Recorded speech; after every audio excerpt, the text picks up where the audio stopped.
his parents were both distinguished scientists at the Jackson Lab, he has memories of being evacuated with his family after the Great Fire of 1947, and says now that showed him what the strength of community could be when people stepped in Ellsworth to help his family after they evacuated. Jack pursued his education at Marlborough and Brown and earned a doctorate in American Studies at Antioch College. Jack Russell's early career was spent as an organizer, traveling the country working against the war. He then worked for 6 years as a community organizer in Detroit, working to improve neighborhoods struggling with poverty and racism and the changing fortunes of the auto industry. He then worked for officials in local and state government, including as an aide to Michigan Governor Jim Blanchard. After careers spent working in all levels of government, Jack and his wife Sandy Wilcox returned to Mount Desert in 2006. Since then, Jack has been active in many community enterprises, especially concerned with Acadia. He serves on the boards of Friends of Acadia, and he is the co-chair of this year's centennial celebration. Jack's next project, ever enterprising on the subject of Acadia, is to develop a book of essays, Acadia Through Space and Time, that he hopes to publish in 2018 or 19. We're very pleased to have him here at the Claremont. Please welcome Jack Russell.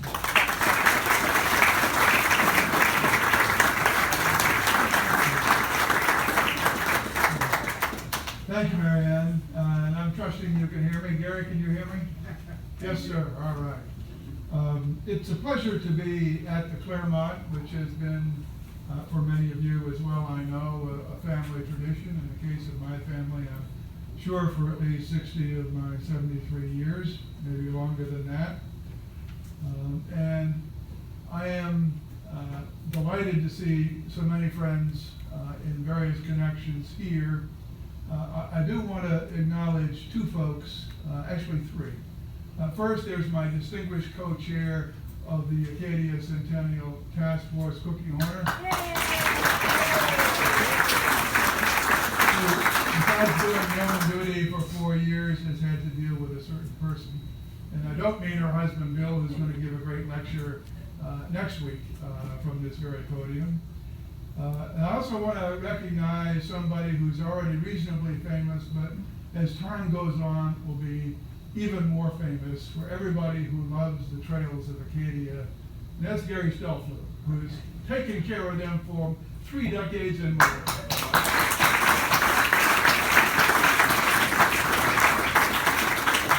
And there's one more friend in the house who actually came out on his birthday. If you're seeking somebody to really thank during the centennial year, who's a real friend of Acadia, you could do no better than to turn to Ken Olson. And Ken, happy 39th birthday.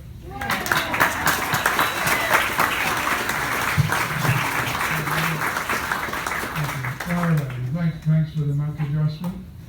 Okay, let's see if there's anything else I want to say. No, I think that's it. All right, I'm going to be ambidextrous here, hopefully. The inspiration for my talk, of course, is the Civilian Conservation Corps, but the real core inspiration is a work of art by our noted regional artist, Judy Taylor. And Judy's Trail Workers is now the property of the College of the Atlantic, and it will hang forever within Gates Auditorium with a plaque that says, this memorializes Judy Taylor's Trail Workers, memorializes those whose labor built the trails, roads, and bridges of Acadia National Park. And this is the point of departure. 2 shirtless young men, focused, intense. They're accompanied by granite more than 400 million years old. You see lichen, the first form of life to return to our island after the glaciers receded. Their bodies and tools are composed perfectly in 3 squares. Army and Acadian green palettes blend. So there's a story here. Workers building a trail, and perhaps also questions. Who will travel this trail? Where will it lead? Whom will it connect? And who indeed are these trail workers? I'll provide some perspective on this noble work of art. Let's begin with the history that inspired Judy Taylor's painting. Let us remember hard times. When Franklin Roosevelt became our president in March of 1933, America had endured nearly 4 years of the Great Depression. 13 million were unemployed, 1/4 of the American workforce. Decentralized relief efforts were inadequate and exhausting. Those who had been turned out of their homes or apartments found shelter in hand-built shantytowns. Family farmers on the Great Plains, hard-pressed since World War I, suffered repeated dust storms. Farmers who had assumed debt during the 1920s could not pay on their loans, and most of them lost their farms. Millions took to the road to search for some way to make it through. Throughout proud independent Maine, as the Depression deepened, families suffered and towns struggled to provide relief.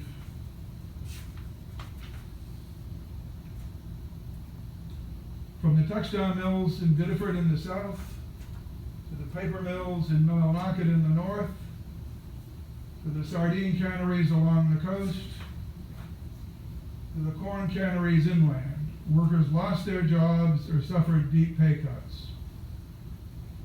The county suffered most. St. John's Valley potatoes sold for 1/2 their pre-World War I price, if they sold at all. Pay and jobs fell in the North Woods. Families struggled to feed their kids. Aroostook County would report 18,000 cases of malnutrition. Towns took farm produce and firewood as payment for taxes and gave the fuel to their destitute. Amid this suffering, America and Maine asked what government could and should do to fight the Depression. FDR had a strong mandate in 1932. A shaken nation wanted action. The new Congress was ready to support bold moves and act swiftly. With his mandate, Roosevelt moved quickly to propose what would become his most popular program. The Civilian Conservation Corps helped drive Roosevelt's 100 Days. There was opposition, of course. Some of the business press bemoaned what they saw as a parade of untested programs. Some Republican press called the Emergency Conservation Work Program, as the CCC was first formally called, a kidnapping of American youth for Roosevelt's private army. And you thought that such foxy foolishness was a new part of our politics. The dogs barked, but the caravan moved on. From our time of gridlock, we look back in awe at the speed with which the CCC was passed and implemented. FDR was inaugurated on March 4, 1933. On March 14th, he wrote a memo on the CCC. On March 21st, the CCC was proposed in an FDR message to Congress. On March 31st, less than 4 weeks after his inauguration, a bill was passed by Congress and signed by FDR. The genius of the program was its simplicity and purpose of means. A good design allowed a surge to scale quite quickly. The CCC gave employment to jobless young men from families in need. Young men got new skills, basic education, experience in cooperation, healthy bodies through conservation work, and 3 square meals a day. Qualified young men between 18 and 25 could enroll for 6 months or soon for a year. They earned $30 a month, and of that, 25 went straight home. The letter of one grateful Maine mother speaks for most parents with a boy in the CCC. If you didn't send home $25 a month, we couldn't get by.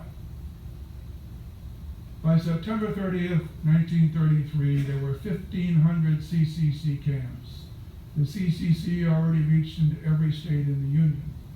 More than 250,000 young men were sending over $6 million home each month to their moms. They did work that was needed by the nation, and those camps in nearly every congressional district across America were a foundation of support for the early New Deal. Responsibility for CCC camps was allocated among several agencies. Departments cooperated. The Army was the major agency through which enrollees were enlisted and brought to camps. The Army administered most, but the Forest Service and the National Park Service might organize the work, and the Park Service certainly organized the work here in Acadia. The services benefited greatly from the CCC. As Mr. Dorr would say, road building aside, the CCC boys were the source of Acadia National Park labor during the 1930s. In numbers that would grow to beyond 3 million, young men took an oath of enrollment that would help their families, serve their country, and turn their lives. Within weeks following the passage of the CCC bill, thousands of young men marched into a new opportunity. Some of them were poor boys from Maine who came to help Acadia. The speed of the national CCC launch was more than matched by the alacrity of 79-year-old George Dorr. He spent most of January 1933 in Washington, cultivating the incoming Roosevelt administration, and the man knew how to move. AMP was one of the first agencies to apply for a CCC camp.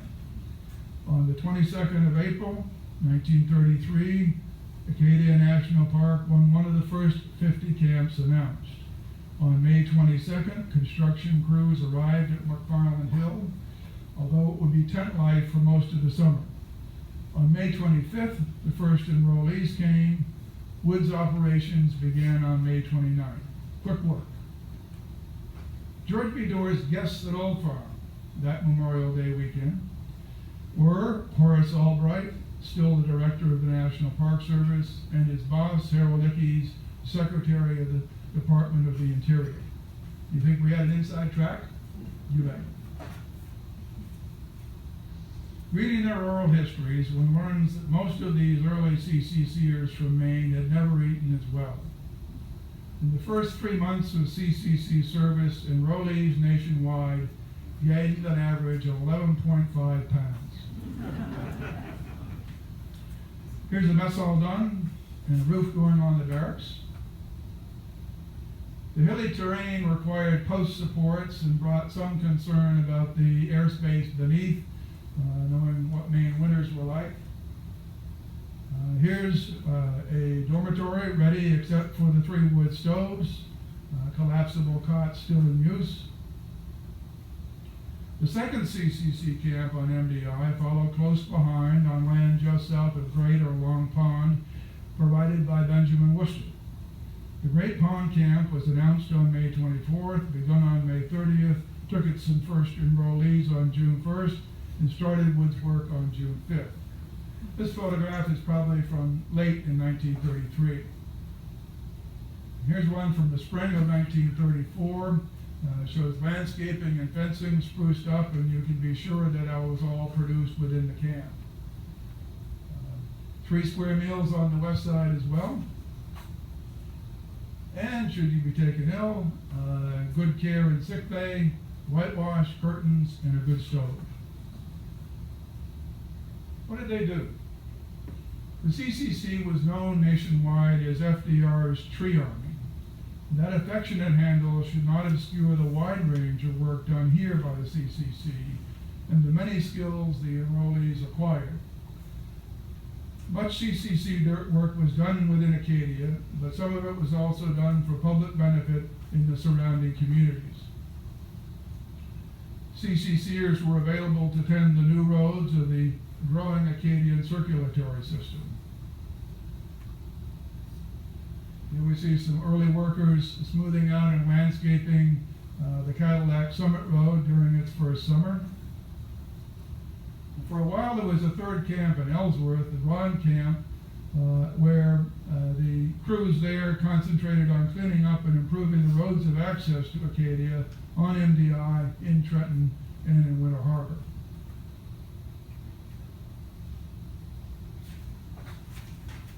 And the Tree Army did do serious forestry work through the full forest life cycle.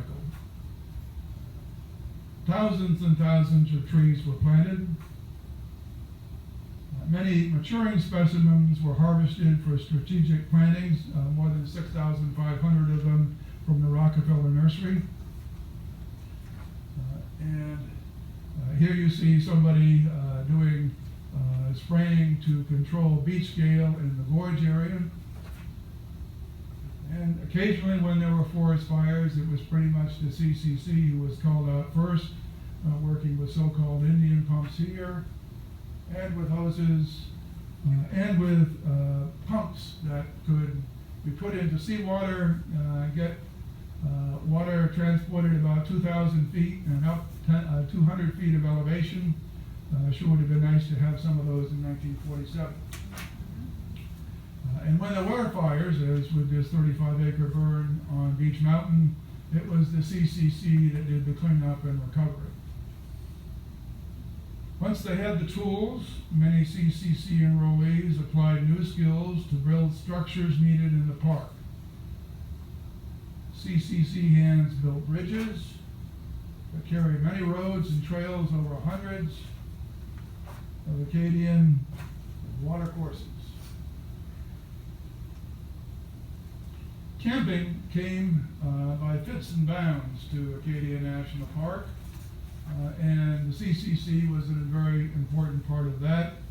The first crude workaround was to actually use what we call in Bar Harbor the athletic field, right by a park in Maine. Then there was the Bear Brook campground near Morrell Park that served in the 20s and 30s. And it wasn't really until the late 30s with CCC help that we got to have seawall and black woods. You see this big boulder here at the Bear Brook campground, said to weigh about half a ton, rolled up the hill by CCC guys. They knew what they were doing. Camping at seawall.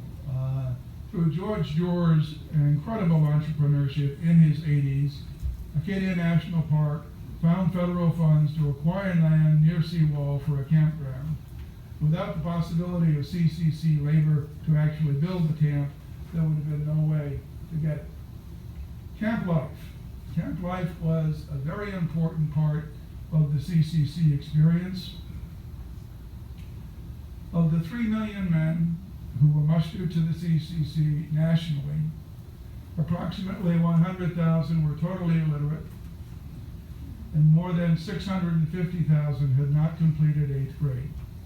So this constitutes a fundamental second chance for kids failed by the schools. At the McFarland camp here, you see the library, largely donated by folks from the towns. In 1935 brochure says 22 different subjects covering academics, trades, hobbies, the arts, and first aid were offered. And about 110 men at the camp took them. That's about a 50% enrollment. It was military run, but there was not command and control. People had choices about what they did. But I am perfectly confident that these young men at the Southwest Harbor Camp were eager to apply their new knowledge in trigonometry. And of course, these are healthy young guys. They did a lot of sports. Here is the Great Pond Camp basketball team. And of course, the McFarland camp guys were the hockey aces. Here they are on Eagle Lake. And here's Captain Rawls of the Army, having led some McFarland camp guys snowshoeing into the wilds and back in the winter of 1934. Those learning carpentry eventually worked with good tools. And I want to tell a story about a particular man here to illustrate how a CCC education could change a life. Lester Hartford of North Leeds, Maine, joined the CCC CCC in the fall of 1935. Lester lost his mother when he was 11 years old when a car in which she was riding was hit by a train. His father was sight impaired. They basically farmed to feed themselves. As he would say in his oral history, "We couldn't see much ahead for me, so I joined the CCC."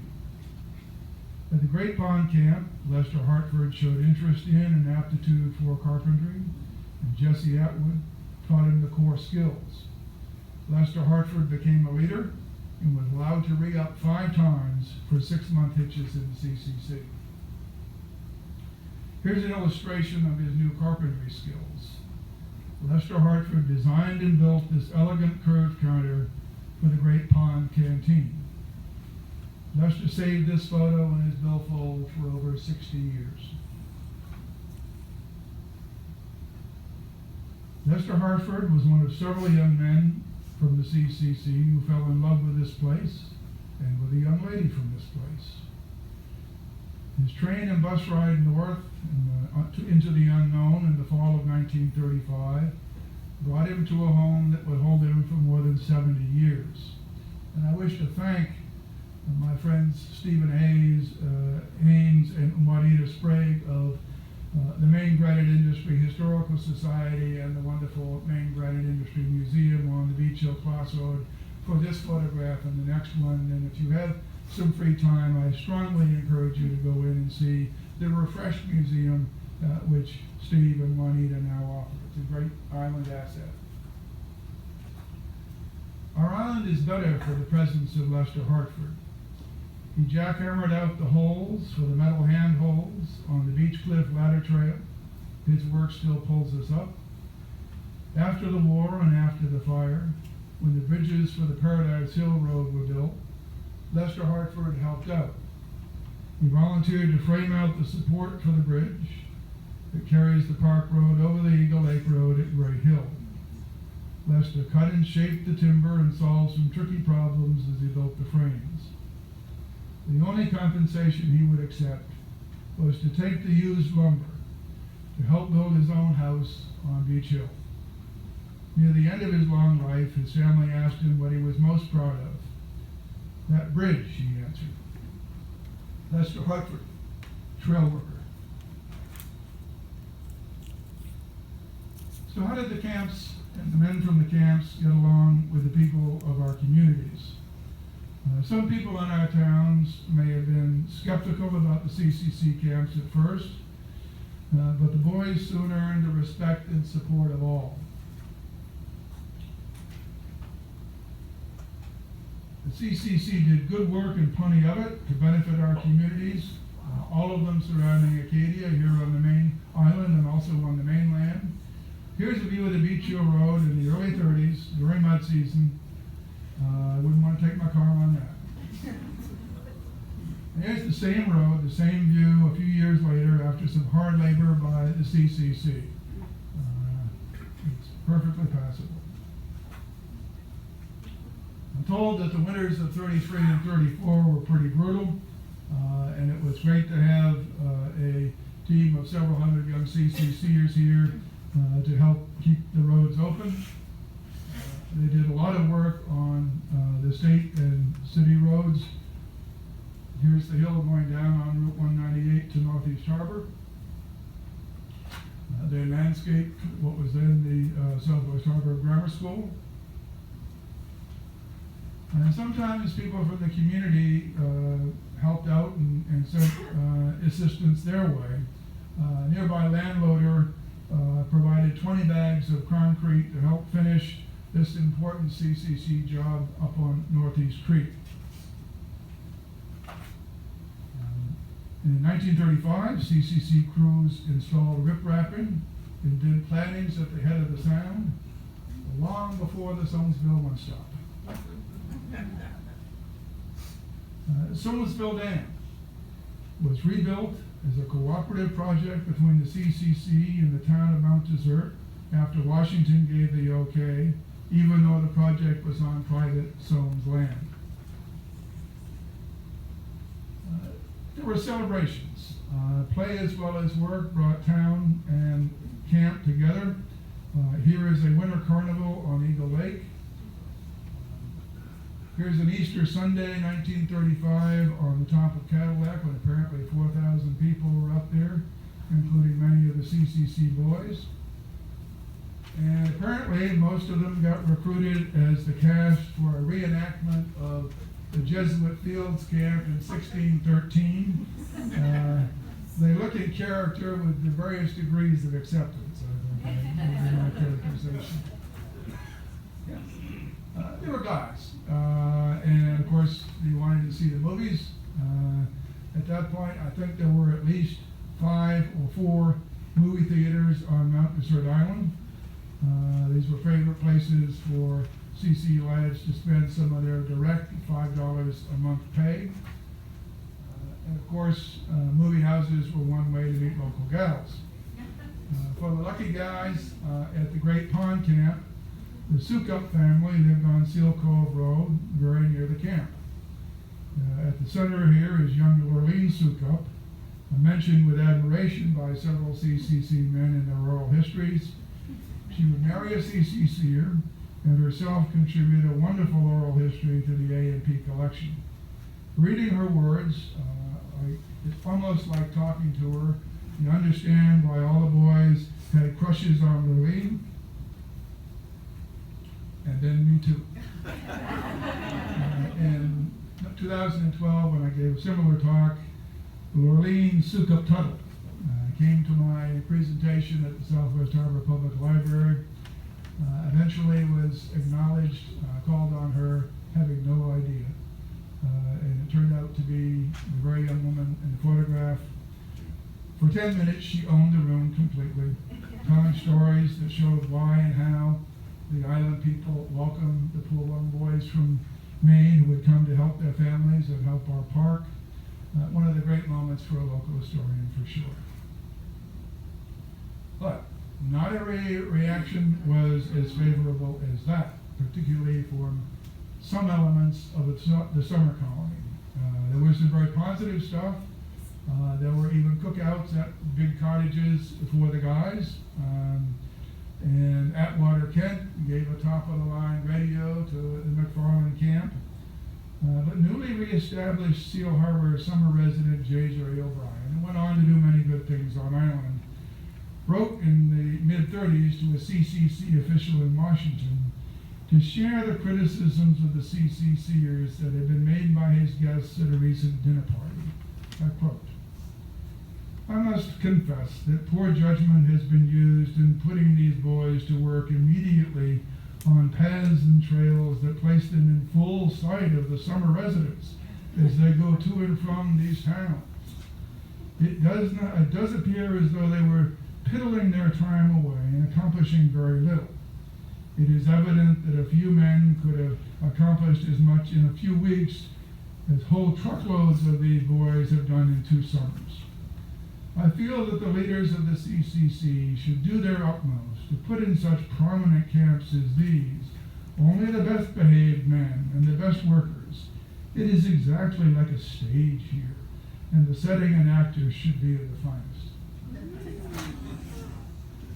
Well, to answer that, we need only turn to Police Chief George Abbott, who assured the CCC and Mr. Dorr, "The men of this camp," referring to the Southwest Harbor camp, "as I see them, conduct themselves as Maine boys from towns and cities of this state might be expected to do. The men of the camp at Southwest Harbor, since its founding, have given the police very little trouble." Mr. Dorr himself, in his report, found that Mr. O'Brien's charges, as he knew, were baseless. Concerning the CCC camps on Mount Desert Island, their members and their work, I can state without qualification that they have been excellent, both in the spirit in which they have been done and in the accomplishments brought out. You'll see the truth of that statement as we take a look now at the actual trail work that was done by the CCC in Acadia National Park. And let's see what these CCC boys did while, as Mr. O'Brien would put it, they were piddling their time away.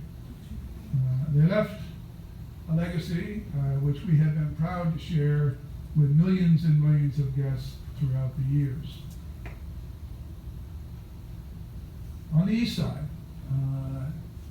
wonderful work in Lakewood, at the summit of Cadillac, the Meadow Trail, with the extension of the Cane Path, Jordan Pond East Side, the Spring Trail going down from Penobscot, and perhaps most importantly, a long work of around 4 years on the Ocean Drive path.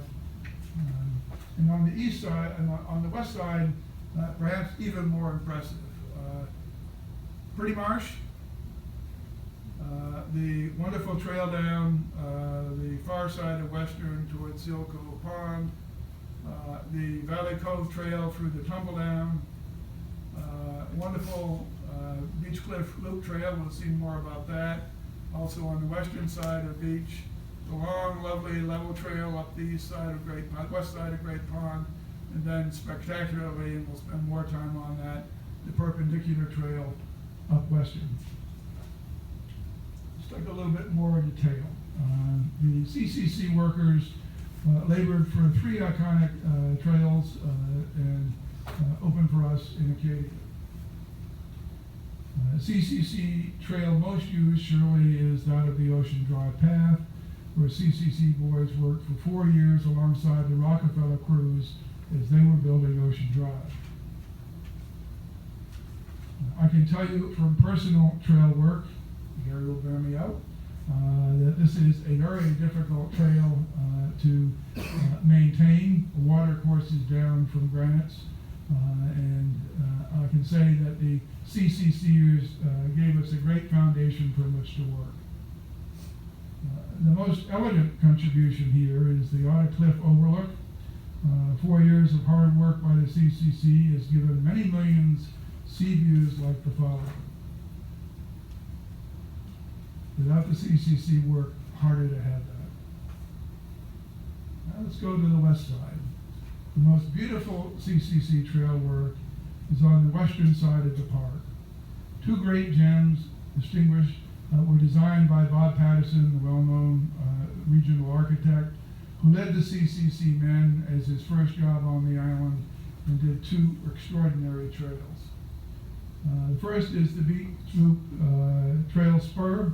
In the fall of 1933, some New Deal programs had some unemployed men from Bar Harbor rough out the parking lot and the route up to the beach cliff, but the funds ran out, and so it was necessary for Bob and his team in the spring of 1934 to finish this work. He rebuilt and extended the trail loop around the cliffs. It was a historic trail, and they worked to his charge, Bob Patterson's charge, that one of the most important requirements in stonework here is that it looks harmonious and unobtrusive in the surroundings of beautifully lichened ledges. Patterson guided young CCC men to make the Beach Cliff Loop Trail safe and passable, but nothing more, leaving the route as unchanged as possible. And I can assure you, after 82 years, that's exactly the way it is. Now let's talk about the perpendicular trail.